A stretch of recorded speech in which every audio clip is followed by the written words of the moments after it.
नमस्कार, मैं डॉक्टर कविता त्यागी, consultant cardiologist. मैं ऐसा मानती हूँ कि मरीज़ और उसके फैमिली मेम्बर्स को अगर हार्ट की बीमारियों के बारे में, उसके ट्रीटमेंट के बारे में और मैनेजमेंट के बारे में बेसिक जानकारी हो, तो उनका अपना रोल किसी भी डिजीज़ को मैनेज करने में बेहतर हो सकता है। सबसे पहले मैंने वीडियो में बताया था डिफरेंट टाइप की प्रेजेंटेशंस, चेस्ट पेन के, हार्ट अटैक के, और उनको कितना जल्दी से हमें उनके लिए एक्शन लेना चाहिए। फिर मैंने बताया डिफरेंट टाइप के इन्वेस्टिगेशंस जो हार्ट के मरीज़ के किए जाते हैं, किस इन्वेस्टिगेशंस के क्या लिमिटेशंस हैं और किससे हमें क्या क्या जानकारी मिल सकती है। आज हम बात करेंगे डिफरेंट टाइप के ट्रीटमेंट्स के जो हार्ट के मरीज़ों को के लिए होते हैं। तो सबसे बेसिक बात करते हैं कॉरोनरी एंजियोग्राफी के, जो सभी लोगों को तकरीबन पता है। कॉरोनरी एंजियोग्राफी की जांच हम करते हैं हार्ट की आर्टरीज़ के बारे में जानने के लिए कि हार्ट की आर्टरीज़ में ब्लॉकेजेस हैं या नहीं हैं। अगर ब्लॉकेजेस हैं तो वो कितने सिग्निफिकेंट ब्लॉकेज है और उसको हमें एंजियोप्लास्टी से ठीक करना है या उसको बैलूनिंग से ठीक करना है या उसको दवाई से ठीक करना है या हम उसको बाईपास के लिए उसकी ज़रूरत है।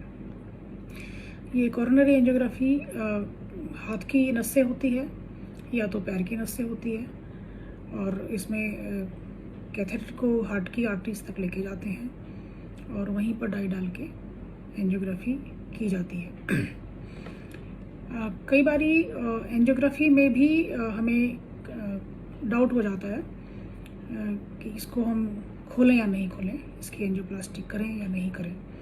तो उस केस में further investigations cardiac catheterisation laboratory में ओटी में अवेलेबल होती हैं। जैसे एक FFR होता है, फ्रैक्शन फ्लो रिजर्व, जिससे हम ये कैसी जांच होती है जो कॉरोनरी एंजियोग्राफी की तरह ही की जाती है, और उससे हम जो ब्लॉकेजेस हैं जिसके बारे में हम डाउटफुल हैं उसकी फंक्शनल सिग्निफिकेंस हम असेस करते हैं।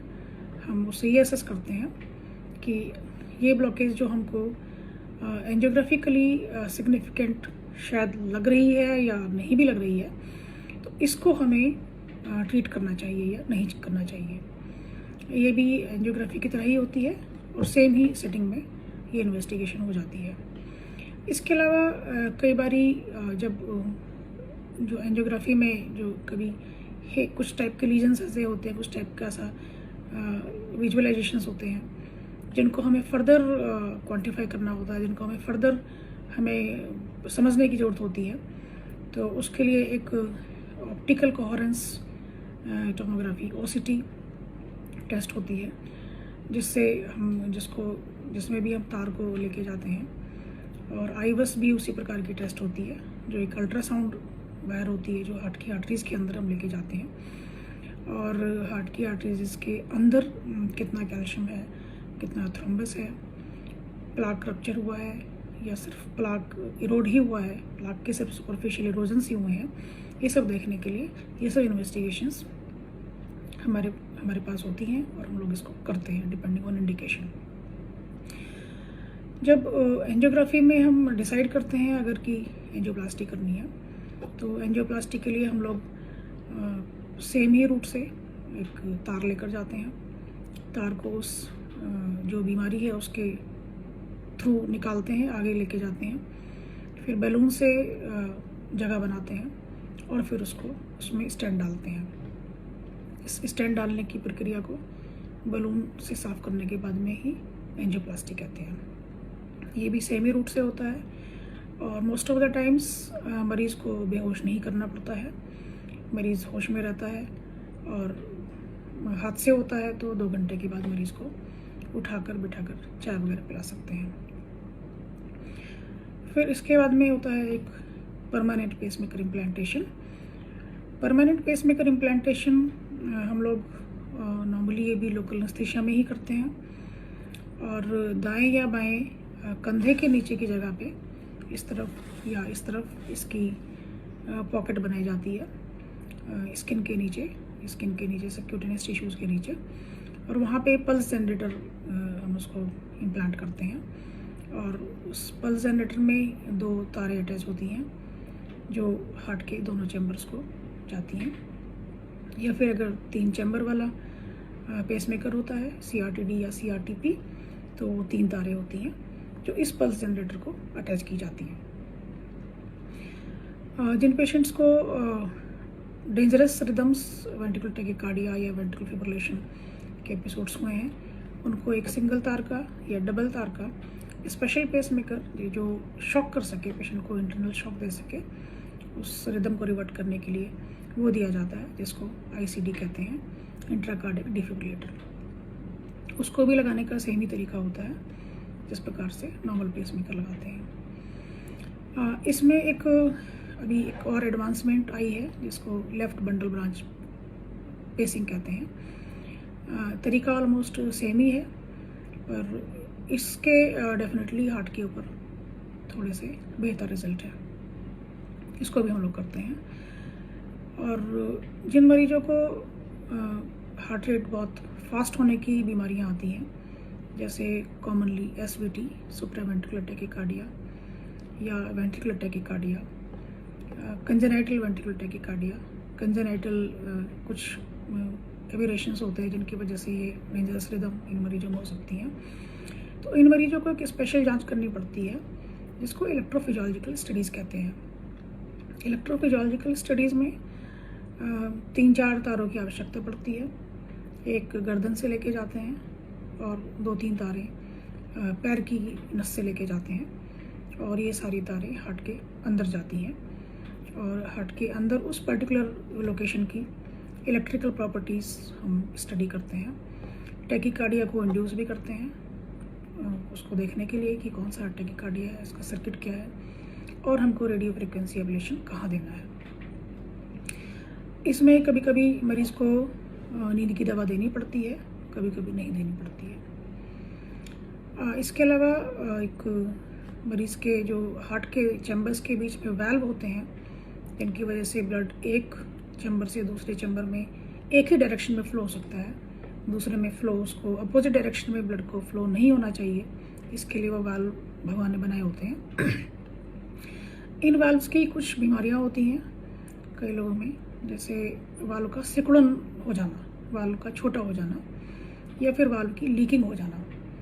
तो वाल्व अगर छोटा होने की बीमारी है, कॉमनली ये रोमेटिक हार्ट डिजीज़ में हम देखते हैं, तो ये वाल्व छोटा हो जाता है, तो उसको खोलने का जो तरीका होता है उसको वाल्वोटमी कहते हैं, और उसको भी पैर की नस से ही अधिकतर टाइम पे कर दिया जाता है। रोमेटिक वाल्व डिजीज़ में, स्पेशली मेटल वाल्व डिजीज़ में, ये प्रोसीजर मरीज़ के लिए 5 साल 10 साल काफ़ी सक्सेसफुल रहता है, जब तक उसको दोबारा से नर्विंग ना डेवलप हो जाए। जब दोबारा नर्विंग डेवलप होती है, फिर डिपेंडिंग ऑन वाल्व की कंडीशन कैसी है, ये डिसाइड किया जाता है कि फिर से वाल्वोटमी करेंगे या फिर मरीज़ को सर्जरी के लिए भेजेंगे। अगर ये वाल्व की नर्विंग बहुत ज़्यादा है या वाल्व लीक हो रहा है, तो उस केस में मरीज़ को वाल्व रिप्लेसमेंट के लिए भेजना पड़ता है, और वो वाल्व सर्जन, कार्डियक सर्जन्स उस वाल्व की जगह पे दूसरा वाल्व लगाते हैं। उसको अगर वो लेफ़्ट के ऊपर वाले चैम्बर्स में है तो उसको मेटल वाल्व रिप्लेसमेंट कहते हैं, और लेफ़्ट के नीचे वाले चैम्बर्स में है, वो नीचे वाले चैम्बर प्लस आयोटा के बीच में है, तो उसको आयोटिक वाल्व रिप्लेसमेंट कहते हैं।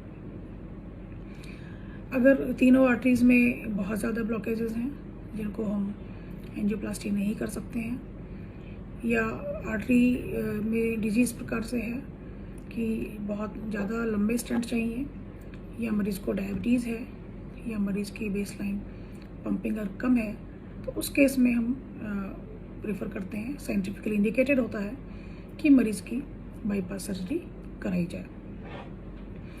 इसके अलावा जो हार्ट के बाहर एक झिल्ली होती है जिसको पेरिकार्डियम कहते हैं, उसकी कुछ बीमारियां होती हैं, जैसे उसमें कभी कभी पानी भर जाना।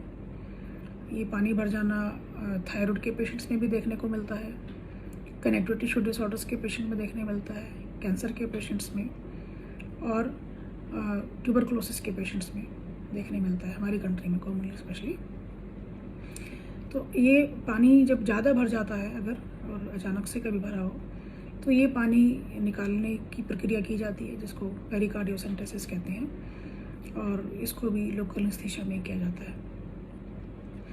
अगर ये पेरिकार्डियम, हार्ट के बाहर की झिल्ली बहुत मोटी हो जाए, थिक हो जाए, कैल्सीफाइड हो जाए, तो वो हार्ट के चैम्बर्स को अप्रोप्रिएट फैलने और सिकुड़ने नहीं देती है, इनफैक्ट।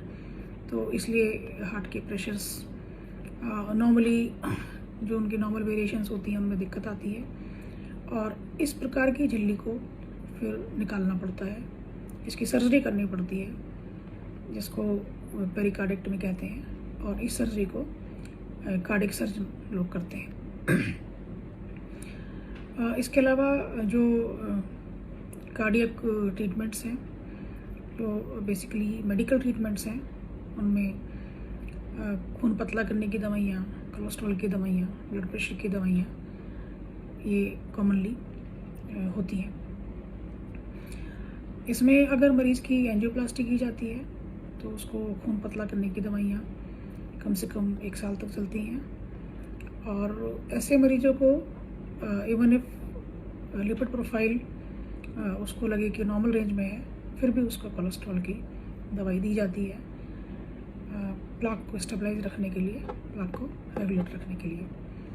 तो बेसिकली ये सब ये बहुत ही सुपरफिशियल एक मैंने बोला सभी ट्रीटमेंट मोडेलिटीज़ के लिए जो हार्ट के पेशेंट्स के लिए अवेलेबल है और हम लोग करते हैं। इसके अलावा बहुत एडवांसेस कुछ और आए हैं, जैसे सिंगल चैम्बर स्मॉल पेसमेकर, इसको माइक्रा कहते हैं, जो जिसके लिए तारों की आवश्यकता नहीं पड़ती है, उसको सिर्फ हार्ट के चैम्बर में ही इम्प्लांट किया जाता है, वो एक एडवांस है। इसके अलावा एक सबक्यूटेनियस आईसीडी होती है, जिसमें जो आईसीडी जो इंट्राकार्डिक डिफिब्रिलेटर हम तारों के द्वारा लगाते हैं उसको बाहर से लगा सकते हैं, छाती के बाहर पर ही उसको लगाया जाता है। इसके बाद में एक जो जैसा मैंने बोला कि valve replacement, specially aortic valve replacement जो सर्जिकली किया जाता है, तो कुछ सबसेट ऑफ पॉपुलेशन में उस आयोटिक वाल्व का रिप्लेसमेंट हम लोग पैर की नस से भी करते हैं। इनफैक्ट काफ़ी ये भी कॉमन हो गया है अगर पेशेंट का उस क्राइटेरिया में फिट होता है, और पेशेंट बहुत जल्दी रिकवरी होती है इन कंपैरिजन टू सर्जरी, जिसमें पेशेंट को 6-7 दिन अस्पताल रखना पड़ता है। तो ये सब बेसिक ट्रीटमेंट मोडेलिटीज़ हैं जो हार्ट के मरीज़ के लिए अवेलेबल होती हैं। कोई डाउट है, कोई क्वेश्चन है तो मुझसे पूछ सकते हैं। Thank you so much.